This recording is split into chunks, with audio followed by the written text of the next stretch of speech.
Sebelum tu untuk semua yang belum yang mungkin tak kenal lagi Ustaz Syahri adalah one of the tenaga pengajar, founder dekat Tadabbur Center, in which I believe it so much as well, dan dah bertahun dah alhamdulillah. Ustaz boleh apa cakap dulu Ustaz, apa fight Ustaz dekat Tadabbur Center tu supaya orang faham, sebab orang biasa dengan perkataan tafsir, tapi bila sebut tadabbur diorang macam selalu dengar tapi diorang tak faham kenapa penting ke tadabbur ni. Macam tu. Assalamualaikum warahmatullahi wabarakatuh. Terima kasih banyak-banyak Puan Fin Jamal, banyak membantu Tadabbur Center. Saya Syahri Abdul Rahman, salah seorang daripada yang menubuhkan Tadabbur Center. Okey, perkataan tadabbur adalah bermaksud memerhatikan dengan mendalam. Okey, memerhatikan makna-makna ayat-ayat Al-Quran yang dibaca, merenung dan berfikir, lalu mengambil pengajaran yang boleh diamalkan. Itulah lebih kurang maksud tadabbur. Bukan terabur ya, tadabbur. Jadi Ustaz, macam bila dengan makna yang macam agak loose tu, orang fikir oh maksudnya kita boleh baca buka selak tafsir je. Jadi kita macam boleh ikut perasaan sendiri untuk define apa makna ikut suka dan dia.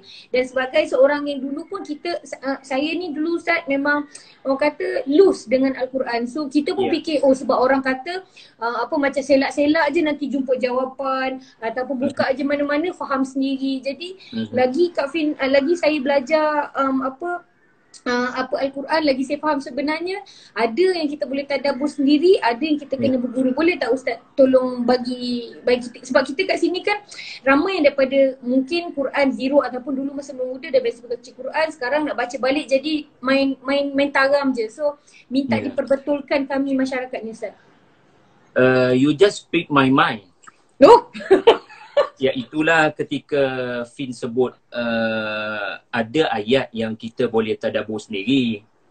Kerana di dalam Al-Quran 6,200 ayat ini ada ayat-ayat ataupun surah-surah yang Allah permudahkan faham.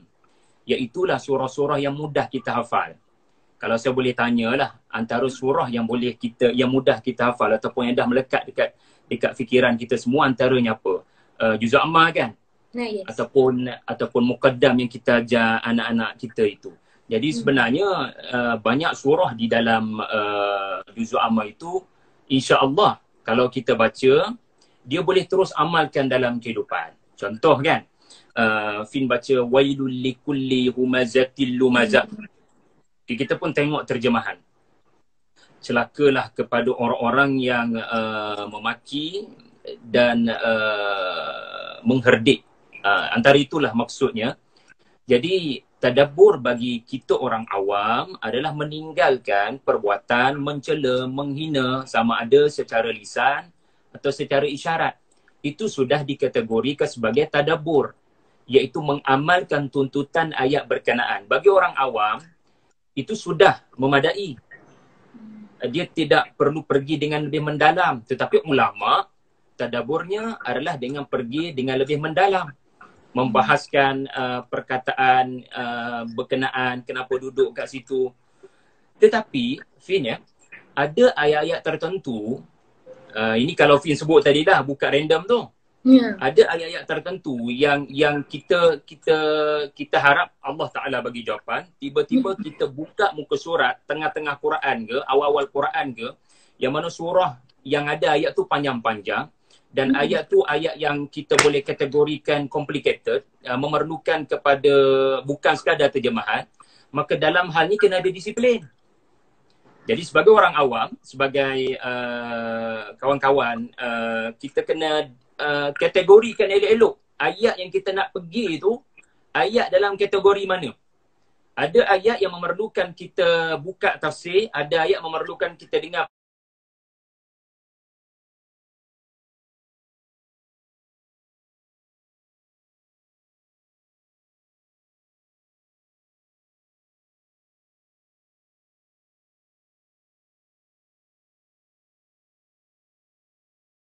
penjelasan ulama. Ada ayat yang boleh kita ambil pengajaran secara terus untuk diamalkan dalam kehidupan. Jadi kena orang kata apa, identify Betul. Betul tak? Tak, Ustaz tergantung saya dah habis ke belum. Dah habis dah tu. Jadi maksudnya Ustaz, having said that, sebab saya datang daripada background yang apa orang kata, literature ni ramai kawan-kawan liberal, free thinking and everything. So benda halal ni adalah satu perkara yang sangat biasa korang yang mendengar kat luar sana, macam kita nak berhati-hati dengan Al-Quran. Sebab I was one of those yang macam tu lah, macam memikirkan, sebab kita tengok movie tau Ustaz. Macam saya ni lah, masa kita muda tengok movie macam, you know, macam God speaks to us. Maksudnya ada masalah God buka speaks Quran. to us. Macam wow, macam ayat ni sesuai dengan kita. Tapi kadang-kadang kita mungkin tengah waktu kita buka, sebagai contoh, macam kalau pengharaman arak, dia kan berperingkat. Jadi berkemungkinan waktu kita buka tu dia tengah dekat fasa tengah-tengah, belum betul-betul haramkan langsung arak tu semua tu. Jadi ini jawapan daripada belah-belah Kak Fin yang dulu merepek. So kalau kita tak ada fasa ilmu, kita kena cari guru, betul tak Ustaz? Ya. Okay, so that question saya nak ajukan soalan yang saya dah siapkan malam tadi.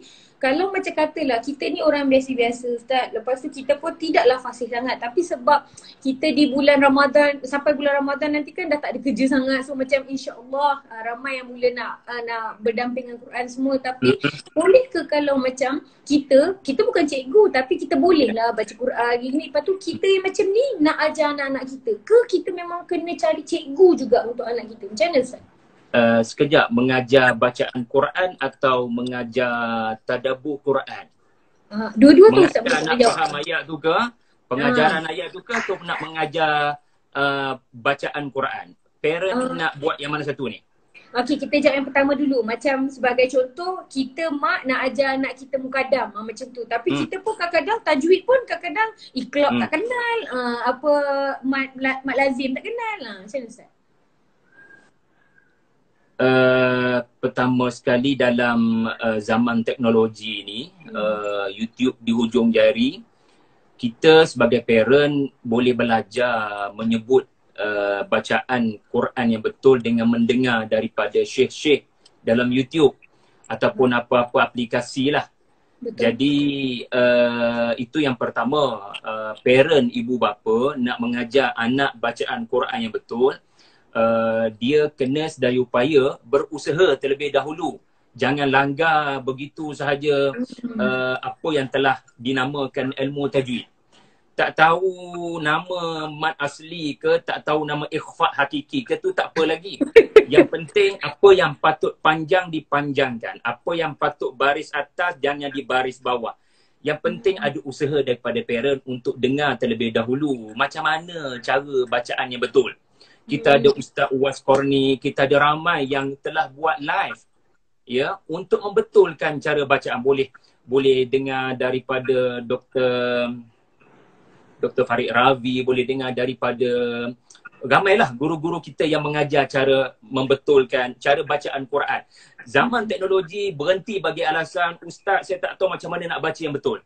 Ya. Yang kedua, sebelum bercakap pasal membetulkan tajwid ini, soalan yang lebih penting adalah kenapa saya kena baca Quran dan anak saya kena baca Quran mengikut tajwid. Sebenarnya tajwid ini adalah ilmu yang mendidik kita baca Quran macam Nabi SAW baca.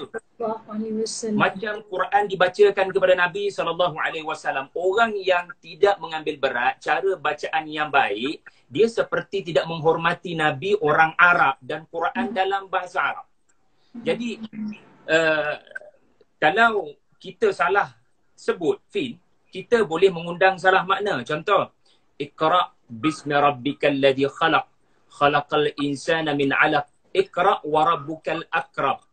Kita patut sebut akram, tapi kerana lidah terlalu Melayu, tidak dimahirkan dengan kearaban, maka jadi akram, AQ, sepatutnya AK.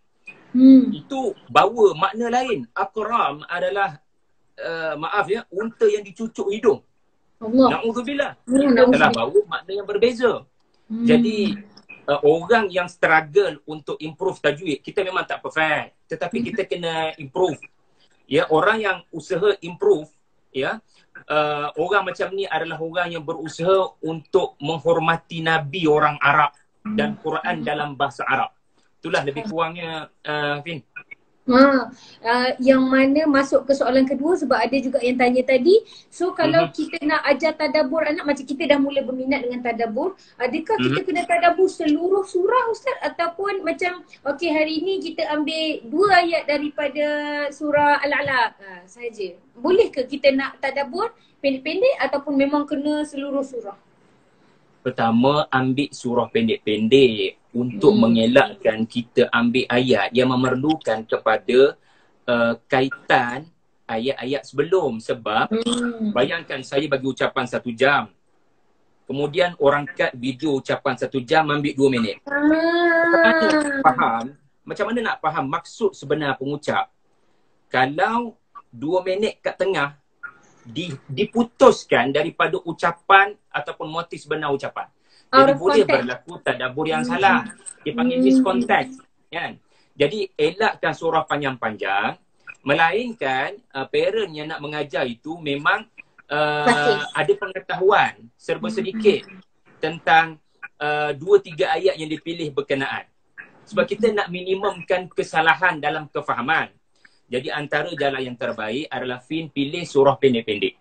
Kerana surah pendek ini dia tak susah untuk faham keseluruhan. Orang panggil komprehensif.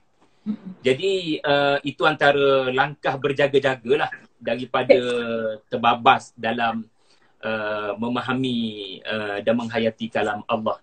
Kalau saya boleh, saya bukan nak iklan konsep syari, tapi saya nak cakap Ustaz, buku Ustaz ni banyak bantu saya. Sebab macam untuk sesiapa yang senyum-senyum buku ni Kompas 114 ni banyak tolong saya Ustaz. Sebab macam kalau kita nak faham, macam dekat sini dia ada cakap macam objektif surah ni. Lepas tu siap Ustaz ada mention sebelum surah ni adalah surah ni, apa relation dia. Sebab untuk student macam saya, macam bila kita nampak kronologi tu dia lagi clear. Jadi macam untuk parents kat luar sana ataupun kita siapalah yang nak belajar Quran ke apa-apa ke, kita apa orang kata, kalau kita ini pengalaman saya sikit Ustaz. Masa dulu saya merepek solat tinggal, apa semua tinggal, lepas tu saya ada anak. Apabila saya ada anak, mana-mana mak mesti macam mana nakal pun dia punya berangan adalah anak jadi hafiz. Biasa macam tu. Jadi apa yang Kak Fin, apa yang saya fikir Ustaz, kalau aku nak anak aku fasih Quran, kalau aku tak fasih Quran macam mana? Jadi apa yang saya boleh simpulkan daripada Ustaz cakap tadi tu, parents nak ajar anak, parents pun kena study samalah YouTube tu, belajar kalau ada, ataupun di waktu-waktu macam ni, saya sangat yakin ada ramai cikgu di luar sana buat kelas online. Macam saya sendiri Ustaz, saya macam cikgu saya, cikgu mengaji, buat kelas Zoom je. Senang, pagi-pagi kita dah ada rutin insya-Allah. So tadi saya nak bacakan sikit daripada surah Al-Baqarah ni. Saya nak minta Ustaz tolong bagi kekuatan kepada kami lah insya-Allah dengan ayat ni. Baqarah 155 ke 156. Al-Baqarah 155, 156. Dan this is I think ada kena macam sebab kita punya tajuk pun Quran Ramadan kan. Dan sungguh kami akan berikan cubaan kepadamu dengan sedikit ketakutan, kelaparan, kekurangan harta, jiwa dan buah-buahan. Berikanlah berita gembira kepada orang-orang yang sabar, iaitu apabila ditimpa musibah mereka mengucapkan innalillahi wa inna ilaihi rajiun. Saya rasa Ustaz, dalam keadaan PKP ni, lepas tu ini antara hikmahnya lah, kita duduk rumah, kita belajar Quran ke apa, tapi macam mana sekalipun kita ketakutan tu tetap ada sebab kita manusia, kita dah diajar untuk overthink. Macam walaupun kita selalu cakap innallaha ma'ana, Allah ada dengan kita, Allah ada dengan kita, tapi kadang-kadang benda tu dekat mulut je Ustaz. So macam mana Ustaz nak boleh bagi Ustaz sampaikan perkhabaran berita untuk kami-kami ni Ustaz, dalam keadaan yang semua orang ketakutan, dengan kerisauan semuanya Ustaz. Bismillah. Terima kasih Fin. Pilih 2 ayat yang saya rasa memang tuju pada kita semua, tepat pada masanya. Dan memang antara adab bila kita buka Quran Fin, antara adab penting adalah kita kena yakin ayat tu ditujukan pada kita dan bukan orang lain. Walau apa pun cerita yang dipaparkan. Walau maksudnya Ustaz, macam kita kena sentiasa bubuh kita dulu sebelum kita cakap ni ayat ni untuk kau, perangai kau ni. Maksudnya kita kena masuk dia ke kita ni? begini. Ada ayat-ayat dalam Quran ini dia menceritakan tentang orang-orang yang sudah meninggal dunia. Ataupun ayat-ayat berkenaan ada cerita para sahabat, orang panggil asbabun nuzul. Itu semua kita kena ambil tahu ya, kita kena ambil tahu. Tetapi di akhir perjalanan kita adalah apa kaitan ayat itu dengan saya. Sebab para ulama pesan pada kita, tadabbur adalah kamu meyakini Allah Subhanahu wa taala sedang berpesan sesuatu kepada kamu. Jadi ayat itu mestilah diyakini tuju kepada kamu. Tetapi apa yang mahu disampaikan ini memerlukan kepada proses.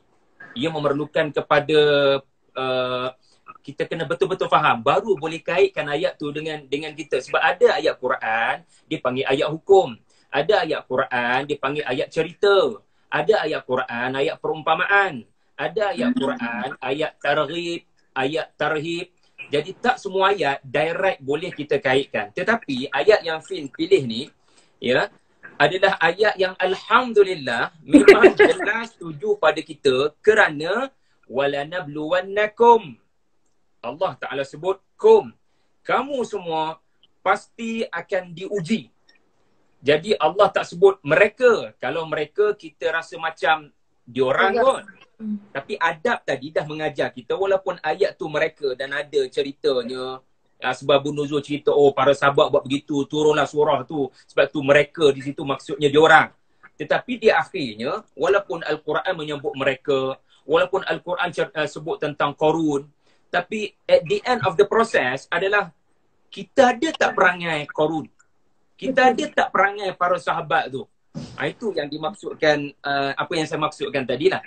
Jadi bila kembali kepada ayat 155 156 ini walanabluwannakum bisyai'in minal khawfi wal ju'i wa naqsim minal amwali wal anfusi wath thamarat wa basyiris sabirin alladhina idza asabathum musibatun qalu inna lillahi wa inna ilaihi raji'un.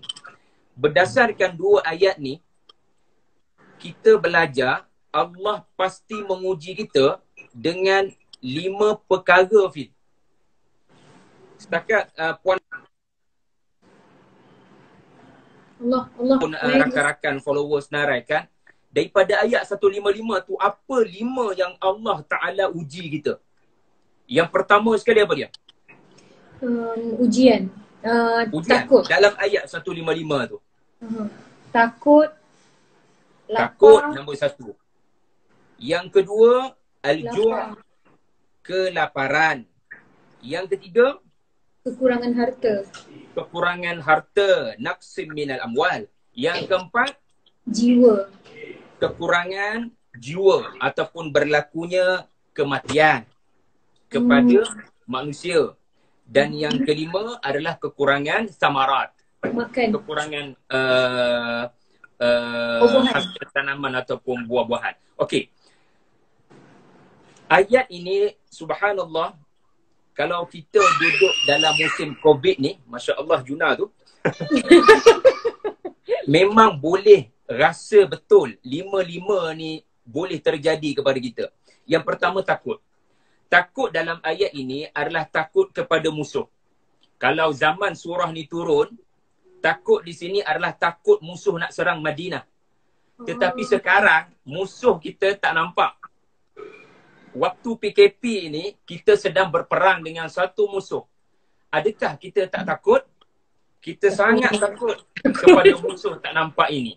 Betul. Ia bahkan boleh menyebabkan ya dia ada dalam tubuh kita tapi kita tak nampak simptomnya itu kan. Jadi kita boleh tergolong daripada orang yang takut kepada bahaya menimpa ya daripada musuh tak nampak ini. Yang kedua kelaparan. Okey, kelaparan di sini kita jelas di mana berlakunya ketandusan ataupun tak ada makanan, kebuluran. Dan sekarang kalau saya boleh tanyalah, adakah bekalan makanan kita di rumah ya semewah dulu? Kan? Adakah kita mampu memperolehi roti gardenia sekarang berbanding 2-3 bulan lepas, mana yang kita rasa lebih susah perjuangan mendapatkan roti gardenia tu? Sekarang. Jadi semua orang sangat panic buying tu. Semua betul. orang sangat mengelakkan kebuluran. Okey. Kalau tadi ketakutan, okey, alhamdulillah saya stay at home katakan. Sebab alhamdulillah tak ada apa-apa saringan pun kata negatif, selamat. Okey, orang yang dah duduk kat rumah belum tentu selamat daripada ujian kedua. Ujian kedua adalah kelaparan. Jadi tak semua orang bernasib baik macam kita, tuan-tuan perempuan sekalian. Betul. Jadi kena tolong, menolong, tanya khabar jiran sebelah, cukup makanan ke tidak. Tak semua orang ada duit nak pergi beli dekat kedai dalam tempoh sekarang. Yang dilanjutkan lagi. Yang ketiga, kekurangan harta. Kekurangan harta di sini kalau ketika ayat ni diturunkan adalah ladang tak ada, binatang ternakan tak ada.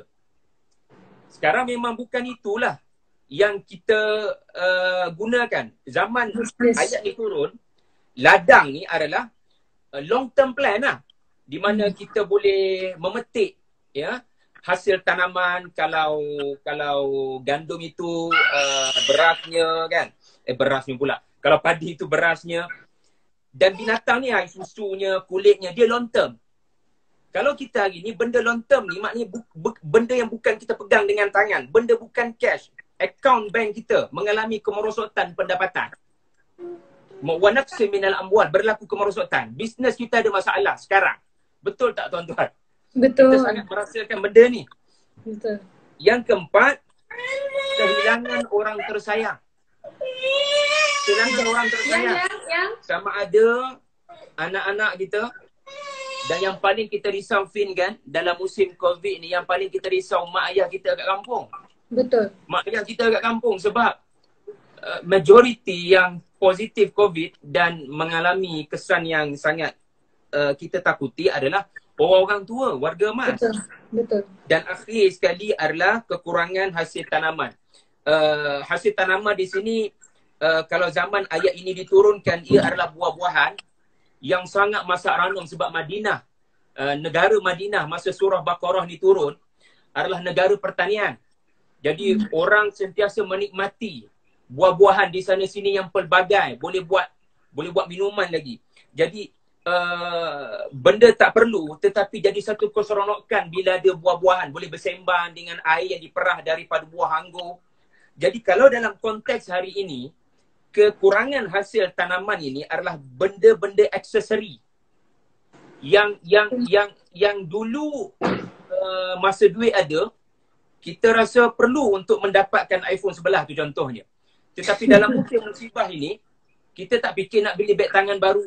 Kita tak fikir nak beli iPhone baru. Sebab kita sedang mengalami kekurangan keperluan yang selama ni kita rasa tak perlu tapi kita mampu perolehi. Dan akhir sekali Fit, Allah Ta'ala kata, tolong beri berita gembira kepada orang sabar. Ini benda paling penting yang saya rasa boleh saya kongsikan.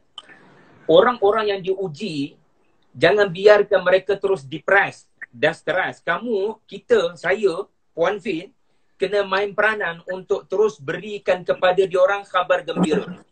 Apakah khabar gembira? Iaitulah orang yang selalu berkata bila ditimpa musibah, mereka kata inna lillahi wa inna ilaihi raji'un. Inna lillahi wa inna ilaihi raji'un. Daripada Allah kami datang dan kepada Allah kami akan kembali. Ramai kita yang minta maaf ya, bacakan lafaz istirja' ini hanya apabila orang meninggal. Kematian. Kemeninggalan. Kematian. Ayat 156 mengajar kita, tidak, ucapan ini bukan hanya apabila kamu mendengar berita kematian orang. Lafaz ini sepatutnya kamu sebut setiap kali kamu ditimpa musibah. Musibah ada 5 tadi. Musibah ada 5 tadi. Musibah ketakutan, musibah kebuluran, musibah kekurangan aset jangka panjang, musibah kehilangan orang tersayang, musibah kehilangan benda-benda nilai tambah tadi tu. Jadi, kenapa kalimah innalillah ni boleh beri kekuatan? Sebab perkataan istirja' ni, ya Fian? Sebab semua ni balik pada Allah juga. Ayat, betul-betul Fian. Ayat innalillah saya daripada dia. Dia berhak mengembalikan saya kepada dia. Sebagaimana tadi, ketakutan, lawan dia apa, Fin? Keberanian. Keamanan. Betul. Okey dah tu. Okey dah. Lawan kepada ketakutan, takutlah sebab musuh nak datang, lawan dia apa dia? Tenang. Tenang. Rasa aman, rasa tenteram. Okey, aman tu, tenteram tu, boleh lena tidur tu, siapa dia bagi? Allah. Lillah. Dia yang memberi. Dia berhak tarik balik benda dia beri. Seorang hamba, dia tidak boleh minta apa-apa daripada tuannya.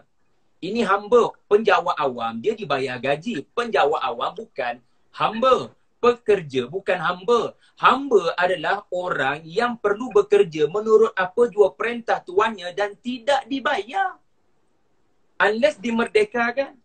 So seorang hamba dia tidak berhak, kenapa saya, kenapa tidak orang lain? Kenapa sekarang kau tarik keperluan yang saya perlu? Kenapa tidak orang lain? Kenapa tidak masa lain? Kamu hamba. Jangan mempersoal tuanmu menarik semula apa yang dia beri kepada kamu. Sebab hukum asal apa yang dia beri adalah ihsan daripada dia.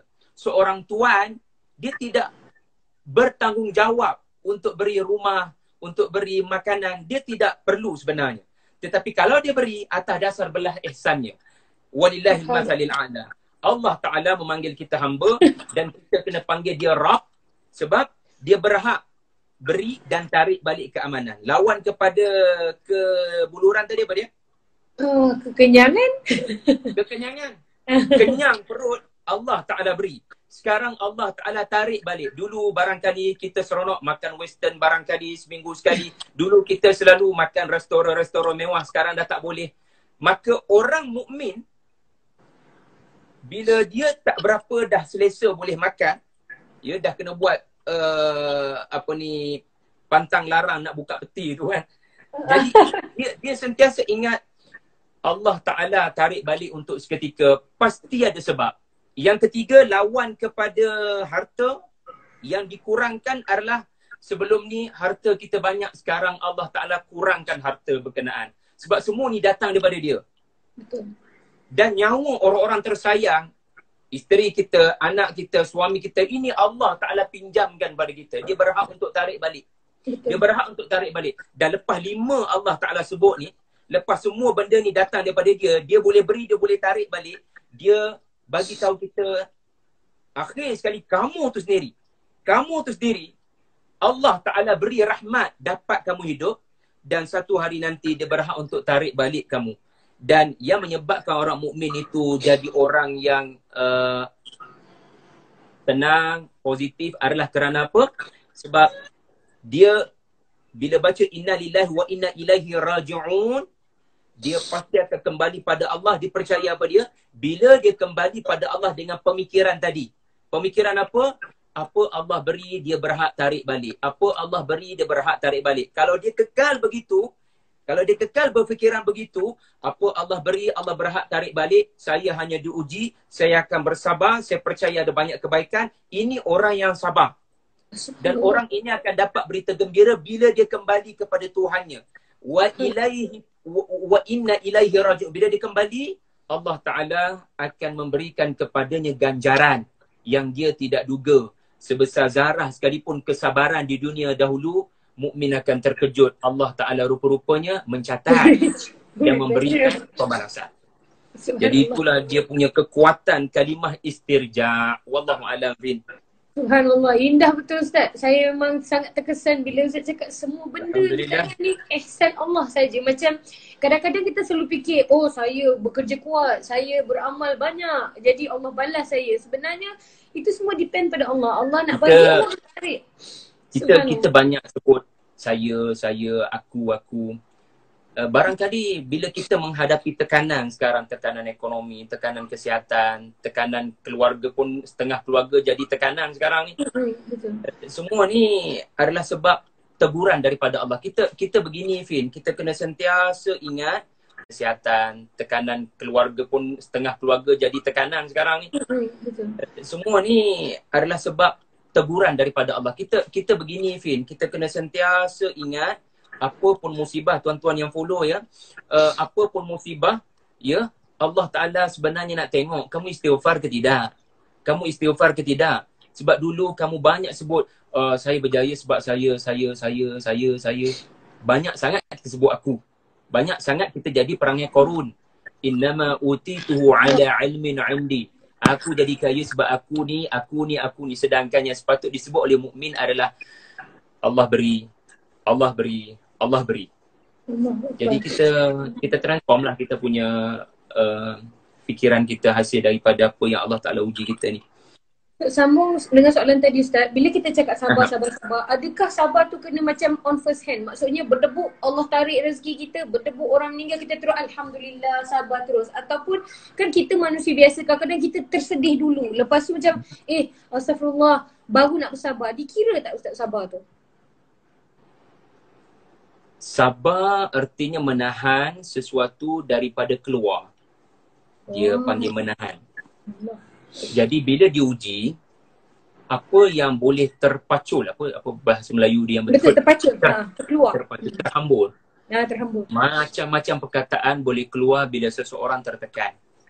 Seseorang yang mampu menahan daripada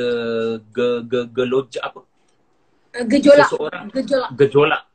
Seseorang yang boleh menahan daripada gunung berapi itu meletus, ini orang yang telah masuk dalam kategori sabar. Cumanya sabar ini dalam surah Yusuf ada satu kategori sabar yang indah. Jadi apa itu sabar yang indah? Fasabrun jamil. Fasabrun jamil. Sebab sabar yang indah ini yang akan menukar hina jadi mulia. Sabar yang indah ini menyebabkan perpisahan jumpa balik. Sabar yang indah inilah menyebabkan orang yang buat jahat jadi baik. Semua ni dalam surah Yusuf. Fasabrun jamil. Jadi apa itu sabrun jamil? Adalah kesabaran yang bukan setakat tahan sampai orang tak nampak dia ni ada masalah ke tidak sebenarnya ni. Orang tak faham. Sebab dia tak cakap. Sebab dia mengadu pada siapa? Allah. Dia mengadu pada siapa? Allah. Dia mengadu pada Allah. Ashku bathi wa huzni ila Allah. Tetapi pada masa yang sama, ini sabar yang indah kita sama-sama buat sangka baik. Jadi kita dah separuh berjaya bila kita tak lepas di mulut. Sebab hari ni semua benda di hujung jari. Kalau marah orang boleh lepas dengan mudah saja sekarang ini. Di Facebook, di laman sosial kan. Jadi peringkat pertama adalah sabar, jangan lepas. Dan anda diberikan ganjaran bila anda memelihara lidah dan tangan daripada memburukkan orang lain hasil daripada apa yang menimpa anda. Tetapi sabar yang indah, apa maksud sabar yang indah? Sabar yang akan menukar kehinaan kepada kemuliaan. Sabar yang akan menukar kegelapan kepada cahaya. Sabar yang akan menyebabkan orang berpecah jadi bersatu. Sabar yang menyebabkan orang buat jahat boleh kembali bertaubat. Ini semua cerita dalam surah Yusuf. Adalah sabar yang mana Yaqub alaihi salam yakin dan percaya Allah sudah mengatur kebaikan. Pegang begitu. Allah mengatur kebaikan. Sebab kalau setakat dia tak cakap dengan orang, itu kadang-kadang boleh menambah depres. Dia mungkin tertekan, dia tak ada nak luar. Sebenarnya kita boleh luar. Ini adalah soal tempat bergantung. Kita kadang-kadang memang kena luar. Kita ada kawan-kawan baik, kena dengar masalah kita. Kan? Ibu Nabi Musa pun, dia manusia bukan malaikat. Dia luah pada anak perempuan dia. Surah Al-Qasas. So bila dia luah, tengok tu, kadang-kadang kita kena luah. Dengan luahan itu, anak tu tolong. Akhirnya bayi Musa tu kembali pada mak hasil daripada proses dia luah pada anak. So kita boleh luah, andanya orang itu boleh membantu. Tetapi asas sabar yang indah adalah lepas luah atau sebelum luah bergantung pada dia sepenuhnya. Ya, kita luah pada orang sebab kita yakin itu cara Allah mustajabkan doa saya barangkali. Dia menghadirkan seorang insan untuk membantu. So dia dalam proses ikhtiar, bukan bergantung. Tapi ada orang dia bergantung kepada orang-orang tertentu. Sedangkan itulah bukan kesabaran yang indah. Itulah mudah-mudahan dia. InsyaAllah.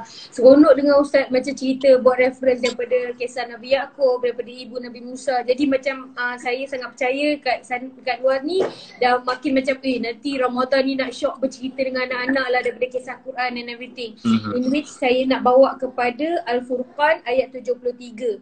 Kalau kita Furqan 73, bila Allah kata, dan orang-orang yang apabila diberi peringatan dengan ayat-ayat Tuhan mereka, mereka tidak menghadapinya sebagai tidaklah menghadapinya sebagai orang-orang yang tuli dan buta. Maksudnya macam kisah-kisah daripada Quran sebenarnya banyak untuk diambil peraw Ustaz ya. Macam untuk kita mak bapak, macam kadang-kadang kita ni manusia, kita perlu sangat testimoni Ustaz. Macam kalau kita kata saya tengah bersedih, lepas tu kita macam orang bagi nasihat, kita sakit hati sebab alah tak ada orang lebih sedih daripada aku. Jadi bila kita tahu kisah dalam Al-Quran yang Allah rakamkan, dan mungkin itu ada penyejuk hati tu, mungkin ada kaitan Ustaz, macam berita gembira kepada kita. Mungkin Ustaz nak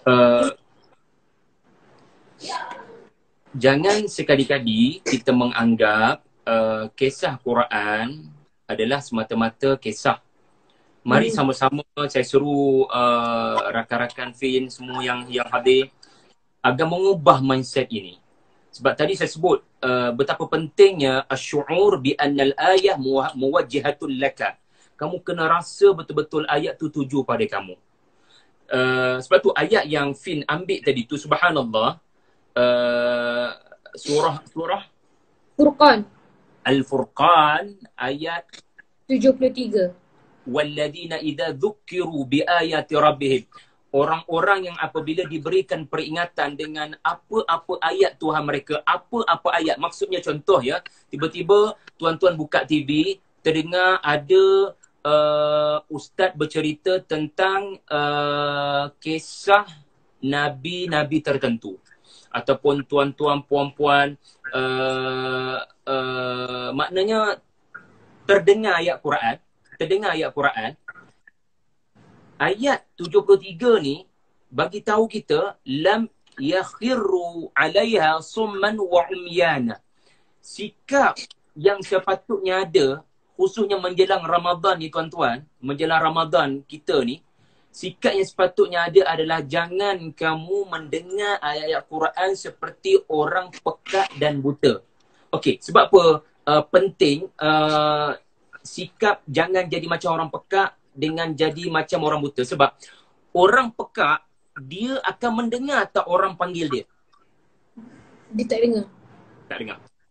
Orang buta, dia akan nampak tak cahaya yang orang nak bagi pada dia? Tak. Maka ayat ni bermaksud setiap ayat Quran, walaupun cerita daripada zaman dulu-dulu, setiap ayat Quran, walaupun cerita orang dulu-dulu, ayat tu sebenarnya memanggil kamu, Syahri. Ayat tu adalah ayat penyelamat. Kamu dalam kegelapan, ayat tu nak bagi cahaya. Tapi orang buta, dia tak pandang cahaya. Mana mungkin orang pekak menghargai suara? Mana mungkin orang buta menghargai cahaya? Macam mana Umar Ustaz? Ya? Macam mana Umar radhiyallahu anhu, dia dengar adik dia baca Quran, lepas tu dia terus jawab. Macam Imam Fudail, dia dengar orang baca Quran, dia terus subhanallah. Ni sikap kita kena ambil. Sebenarnya walau apa pun ayat kita baca, ayat tu memanggil kamu. Ayat tu panggil kamu. Kalau orang yang bila dibacakan ayat Quran, dia buat dek. Dia buat tak tahu. Ini kerisauan saya, takut saya masuk dalam ayat ni. Iaitulah orang ni di sisi Allah dia pekak. Dia tak dengar aku panggil dia. Dia tak nampak aku nak bagi cahaya dekat dia. Summan wa umyana. Summan ni maksudnya sampai hati dia. Aku panggil dia, aku nak selamatkan dia daripada api kat depan tu. Daripada bahaya kat depan tu. Aku panggil dia, dia tak nak dengar. Aku bagi dia petunjuk, dia tak nak tengok petunjuk tu. Okey, silakan. Silakan berjalan dengan pekak dan buta. Na'udzubillah. Jadi pengajaran dia, sikap kita dengan apa pun cerita, sebab Fin sebut cerita tadi, sikap kita adalah Allah nak panggil aku ni, Allah nak panggil aku, baik aku akan sambut labbaik Allahumma labbaik. Yang kedua, dalam cerita ni ada cahaya. Aku dalam kegelapan, ayat ni akan bagi cahaya. Apa kelebihan orang dapat cahaya? Dia nampak bahaya kat depan. Sebab tu orang memandu di waktu siang, berbanding malam. Malam ni ada banyak risiko. Dan kalau mengadu malam pun dia kena ada cahaya. So, orang dalam cahaya dia nampak bahaya kat depan. Jadi Allah Ta'ala memanggil kita sebab dia nak bagi petunjuk supaya selamat perjalanan menuju destinasi itu. Jadi sikap kita adalah apa pun ayat Quran, cabarannya adalah di mana saya dalam kisah berkenaan. Ini cabaran dia. Ini dipanggil tadabbur. Tadabbur adalah connecting the dot. Ya, tadabbur adalah kamu berusaha mencari di mana pesanan Allah dalam cerita orang-orang terdahulu. Sebenarnya tak ada satu cerita dalam Quran melainkan Allah tuju kepada kita. Tuju kepada kita. Cabarannya adalah bagi faham. Itu dia panggil tadabbur. Bagi faham, and then you can apa orang panggil bridging the gap, apa benda entah. Dia boleh menjambatani. Dia boleh membina jambatan. Gitulah Fin, wallahu a'lam. Subhanallah, indah betul Ustaz. Dah nak ujung, dia macam tengah seronok. Macam dah nak ujung, tapi kita ada dalam insya-Allah dalam 15 minit lagi. So 15 minit InsyaAllah ramai dekat luar sana juga macam rasa macam macam syok jugalah nak baca Quran. Tapi macam Ustaz cakap tadi lah, macam dia dah rasa dah ada panggilan tu, dia dah dengar dah Quran panggil dia, dia dah nampak Quran lambai dia dekat almari tu, dia beli Quran fancy bukan main lagi, tapi nak capai tu tak tercapai-capai Ustaz. Macam tu. So yang Ustaz boleh macam nak cadangkan kepada kita, pada saya pegang paksakan aje lah. Macam kadang-kadang kalau nak ikut kerelaan hati, malas tu memang membeban atas bahu ni lah. Tapi salah ke Ustaz kalau kita mulakan Quran ni dengan paksa je lah, tak ikhlas pun tak apalah, ambil je lah, kita mulakan aje lah di bulan Ramadan ni. Macam tu. Pin, boleh. Kita paksa diri, ambil Quran, baca. Walaupun kita rasa macam tak rela, sebab Allah Ta'ala, Rasulullah kata tetap kamu dapat ganjaran. Kita kena ingat ya, tak semua orang boleh tadabbur. Tak semua orang mampu untuk memahami kaitan ayat berkenaan untuk diamalkan. Maka berita gembira kepada orang-orang seperti ini adalah, tengok ya, Rasulullah ni memang rahmatan ya. Nabi meraih ke semua orang. Ada orang memang dia tak boleh nak faham apa ayat tu, tetapi dia hanya boleh baca. Yang boleh baca pun satu huruf 10 pahala tau. Jadi kita jangan meremehkan membaca Quran walaupun tak mampu faham. Ada kebaikan. Tetapi yang lebih baik ya, sebab kita dah berapa kali Ramadan ni takkanlah nak khatam saja.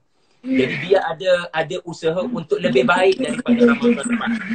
Kali ni saya khatam satu juzuk, tapi saya berazam ada satu muka surat daripada satu juzuk ni saya tadabbur, saya faham. Ataupun ambil satu ayat, tak apa.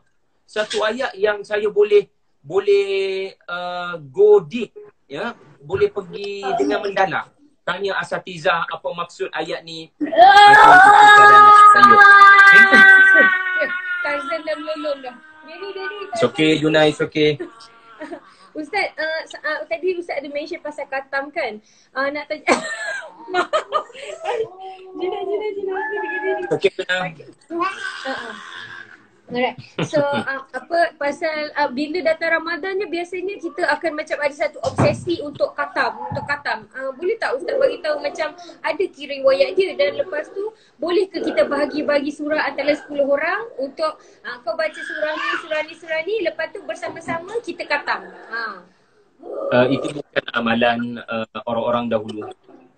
Mereka tak akan claim mereka khatam dengan membahagi-bahagikan amalan begitu. Ya, mudahlah kita claim khatam kalau kita bahagi-bahagikan. Kalau kita nak bahagi-bahagikan, sebenarnya itu pun baik. Iaitulah masing-masing ambil juzuk masing-masing, and then cuba faham, cuba kongsi. So masing-masing dapat pahala satu juzuk. Cumanya kalau nak claim khatam tak valid. Validnya bila kita struggle baca daripada Al-Fatihah sampai An-Nas, baru valid nak claim khatam. Jadi bagi-bagi ni bagi saya okey Fin, bagi-bagi okey. Cumanya betul kau nak objektif lah. Betul kau objektif. Jangan claim objektif dia khatam. Objektifnya adalah setiap ahli keluarga saya, katakan 10 orang, 10 juzuk masing-masing, tolong share satu ayat Kita bagi tugasan, kita bagi objektif lain. Sebab Hmm. khatam ni bukan itu maksudnya. Khatam ni adalah baca dari awal hingga akhir. Jadi dekat situ lah sebab macam bila orang terlalu obses nak khatam, jadi dia tak tahu nak baca ejaan bahasa Arab. Jadi dia baca menggunakan yang ejaan Rumi. Boleh tak Ustaz bagi tahu sebenarnya tu boleh ataupun tidak? Macam dia baca instead of ejaan bacaan Quran tu, dia eja yang bahasa Melayu, bahasa transkripsi. Ustaz faham tak soalan saya? Faham. Okey, maknanya dia baca dalam bahasa Arab tapi bukan bahasa Arab. Ejaannya ejaan Melayu. Roman. Dia tak Roman, yes. Okey, ini mesti dielakkan. Seseorang yang memang orang boleh kata butuh huruf lah Quran. Kita tak dapat nak nafikan memang ada yang butuh huruf Quran. Maka kena belajar. Kita kena berhenti bagi alasan sebab Quran dalam bahasa Arab. Dia tak boleh huruf bukan Arab untuk ganti huruf Arab. Sebagai contoh, kita baca suratul Masad. Kita nak tulis dalam bahasa Roman. Dari kiri ke kanan ni kan, bukan kanan ke kiri kan. Hammalatal hatab wa imra'atuhu hammalatal hatab. Fin akan tulis H, betul? Betul tak? Hammalah HAMM. Okey. Macam mana orang yang tak tahu ha dengan ha nak baca H? Dia boleh jadi dia akan baca H itu hammalatal hatab. Astaghfirullah. Dia telah mengubah makna. Hammalatal hatab bermakna orang yang telah mengabaikan kayu api. Benda. Itu bukan maksud ayat tu. Dan isterinya selalu meminggirkan kayu api. Itu bukan maksud ayat tu. So bukan ha. Yang betulnya adalah hammalatal hatab, pemikul kayu api. Ini kesan huruf H sebab H dalam bahasa Melayu dia satu je. Dia ha. Tapi dalam bahasa Arab dia ada ha, dia ada ha. Jadi kena mengaji, kena musyafahah. Tahu tak musyafahah apa dia? Inilah cara Nabi belajar Quran daripada Jibril. Dia bukan turun ke debu bertulis. Dia dengar. So hari ni sebenarnya kalau tak boleh nak baca dengan bahasa Arab, dengar macam mana Mish'ari baca. Dengar macam asatizah kita baca. So kita boleh baca dengan betul. Tanpa perlu huruf-huruf Roman ini. Ya. Sebab orang kejarkan nak benar-benar orang kejarkan nak khatam Ustaz. Tu sebabnya bagi dia apa-apa cara lah asalkan boleh baca kan. So bila kita cakap dengan diri kita, objektif bukan khatam cepat tapi dengan kesempurnaan yang sedikit-sedikit saya. Allah Ta'ala perintahkan kita warattilil Qur'ana tartila. Bacalah Quran dengan tartil. Fil tahu tak tartil tu apa? Sikit-sikit. Betul? Tartil ini perlahan-lahan. Jadi antara tafsiran tartil adalah membaca perlahan-lahan, jangan gopoh dan tergesa-gesa. Ibnu Mas'ud radhiyallahu anhu berkata, la yahummukum akhirah surah. Janganlah apabila membaca satu surah, kamu nak kejar ayat terakhir. Ataupun nak kejar sadaqallahul azim. Sebab tujuan Quran turun selepas untuk dibaca adalah untuk difahami. Orang Arab baca bagi diorang dulu-dulu adalah dengan faham. Sebab mereka orang Arab. Quran dalam bahasa Arab. Kita hari ni kena faham. Baca yang Nabi sebut itu sebenarnya bermaksud faham sekali. Jadi kena cuba buat revolusi pemikiran. Iaitulah khatam, insya-Allah kita cuba juga ya, sebab pasti ada pahala banyak, barakah banyak, tetapi pada masa yang sama kena rasa bersalah tu tak boleh faham ayat walaupun satu ayat dalam Quran. Teragalah untuk faham ya tuan-puan yang saya hormati sekalian, insya-Allah. Subhanallah. Jadi Ustaz, masa kita pun dah nak habis dah ni. Sangat-sangat indah perkongsian hari ni. Rasanya semua dekat sini enjoy. Mudah-mudahan kita boleh teruskan lagi di masa Ustaz boleh untuk manfaat followers Fin, insya-Allah. Mana yang boleh saya bimbing. Yang mana saya tak boleh bimbing tu, saya mohon masa lah untuk saya cari jawapan lebih baik lah, insya-Allah. Kalau katalah macam kita buat lagi majlis macam ni, boleh tak Ustaz? Macam share-share setakat anak-anak murid. Boleh. Kita barangkali boleh buat kalau PKP lah. Kalau PKP masih lagi, maka kita boleh buat mingguan. Oh, boleh. Boleh buat hari Ahad, suka insya-Allah. ni. Suka free-free ni orang ni Ustaz ni. IG ni pun bagus juga. Dia menyebabkan aku boleh ceramah sejam je. Betul, kita Lebih-lebih tak ada boleh. rutin. Itu tips daripada saya seorang suri rumah lah. Ya Rasulullah. Okey. Tak apa, it's Ustaz, okay. minta Ustaz simpulkan sebelum kita tamat ni. Anak-anak pun semua dah Okey. mula sawan dah dia. It's okay, it's okay. Okay, Juna dengar ya. Uncle nak cakap. Tuan-tuan perempuan sekalian. Bila kita nak buka Quran, cuba sedaya upaya untuk meletakkan kita dalam 3 keadaan. 3 keadaan. Okay, sebelum kita buka Quran, cuba sedaya upaya wujudkan 3 keadaan. Pertama, saya dalam kegelapan. Yang kedua, saya kelaparan. Yang ketiga, saya kesakitan. Okey, Fin boleh ulang balik tak? Gelap, lapar, Ada 3 K sakit. tadi tu. Kegelapan, saya dalam keadaan kebuluran, Kebuluran, saya dalam keadaan kesakitan. kesakitan. Sebab Al-Quran seumpama, okay, yang pertama pada tadi? Kegelapan. Al-Quran adalah cahaya. Orang yang tak pernah duduk dalam gelap tak akan hargai cahaya.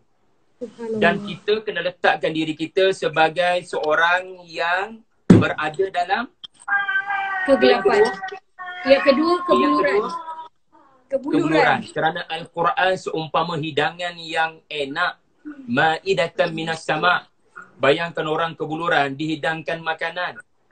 Pasti dia nak kaut semuanya. Dan dia tak berkira lah. Ya? Ikan singgah, sedap lah. Dan yang ketiga, letakkan diri kita sebagai orang yang sakit sedang mencari ubat. Sebab Quran adalah syifa. Quran adalah penawar kepada segala penyakit dalam hati. Dan juga penawar kepada penyakit tubuh, insya-Allah. Seandainya penyakit hati dibanteras terlebih dahulu. Jadi, cuba sedaya upaya untuk sentiasa sebelum buka Quran, mindset dia begitu. Sebab kita tak nak buka Quran sebab orang lain buka. Kita tak nak buka Quran sebab biasanya malamnya orang buka. Kita tak nak buka Quran sebab mak ayah suruh. Kita tak nak buka Quran sebab Ramadan. Orang kan buka Quran, nanti orang kata apa? Biarlah niat itu tidak dipengaruhi suasana di luar. Saya buka Quran sebab saya dalam kegelapan perlukan cahaya. Saya buka Quran sebab saya kebuluran perlukan makanan daripada langit. Saya kesakitan perlukan ubat dan penawar daripada Al-Quran. Jadi kesemua 3 ini Allah Ta'ala umumkan. Ya, antara nama Quran adalah sifat. Antara nama Al-Quran adalah cahaya. Dan antara lain yang Allah Ta'ala letak dalam Al-Quran satu surah, iaitu Al-Ma'idah. Hidangan daripada langit yang menyebabkan Hawariyun kuat iman